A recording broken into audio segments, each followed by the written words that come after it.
अस्सलाम वालेकुम। आप देख रहे हैं OWC न्यूज़ और मैं हूं सदाकत महमूद। इस साल सैलाब ने जहां आबादी को नुकसान पहुंचाया, वहां सियाहती मकामात को भी तबाही के दहाने पर मचा दिया। वादी अथल के सियाहती मकाम पर अक्सर दरिया के किनारे आबाद मकान अब दरिया के बीच में आ गए और इन मकानों के दोनों जानिब अब पानी बहने लगा।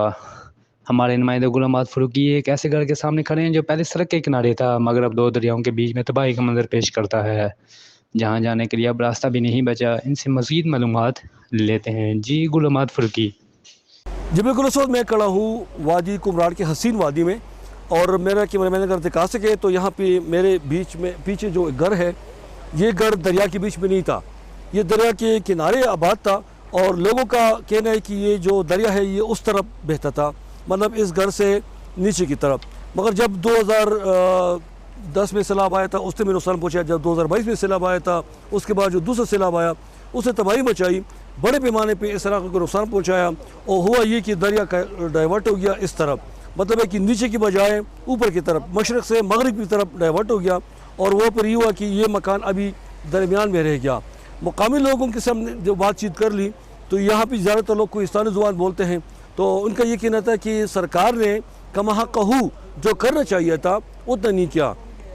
कुछ गैर सरकारी इदारों ने यहाँ पे कुछ प्रोटेक्शन वाल या इरिगेशन शेल बनाए, मगर उनका कहना है कि वो काफ़ी नहीं है। इसके अलावा यहाँ पे बहुत ज़्यादा जंगलात हैं। और हम जब कल आ रहे थे रास्ते में तो हमने देखा कि बहुत बड़े बड़े जंगल के जो है कम से कम उसके जो डायमीटर तक उतर तो 3, 4, 5 मीटर तक उसकी डायमीटर दियार की इतनी कीमती बड़े बड़े दरख्त मौजूद हैं और वो काटे गए थे, कुछ पड़े थे। और हुआ ये कि उसको कानून से बचाने के लिए 3 फुट तक उसकी कटाई की गई थी। तो ये बहुत बड़ा खूबसूरत इलाका है, जंगलाती इलाका है, टूरिज़म स्पॉट है। यहाँ पे दुनिया जहान के सयाह आते हैं हर साल सैर के लिए। मगर एक तो ये कि यहाँ के रास्ते जो हैं वो सही नहीं है, और दूसरा ये कि जो सैलाब आया था उसने बहुत बड़े पैमाने पे तबाही मचाई। यहाँ पे जो मकानात थे, जो होटल थे, जो दुकानें थी, जो ज़ेर-ए-काश ज़मीन थी, कड़ी फसलें थी, वो सब मलयामेट कर दिया, सैलाब बुर्द हो गया, ख़त्म हो गया। जिन लोगों का मकान मुकम्मल तौर पर तबाह हो गया या दर-ए-बुर्द हो गया, उनको 4 लाख या 4.5 लाख रुपये मिल गए। तो मुकामी लोगों का कहना है कि इतने पैसों में तो घर का मटेरियल यहाँ पहुँच भी नहीं सकता, जो मटेरियल का किराया है वो भी इतना नहीं है। बाकी उस पर घर ज़मीन ख़रीदना या मकान बनाना या उसके मटेरियल ख़रीदना ये तो दूर की बात है। सेकेंडली ये टूरिज़म स्पॉट है और बदकिस्मती से यहाँ पे जो हमारे सूबाई हुकूमत है या वफाकी हुकूमत है या जो सियाहत को तरक्की देने के दावेदार इदारे हैं, उन्होंने इस पर कोई ख़ास तवज्जो नहीं दी। यहाँ पे सयाहों के लिए कोई ख़ास मतलब कि फैसिलिटी नहीं है।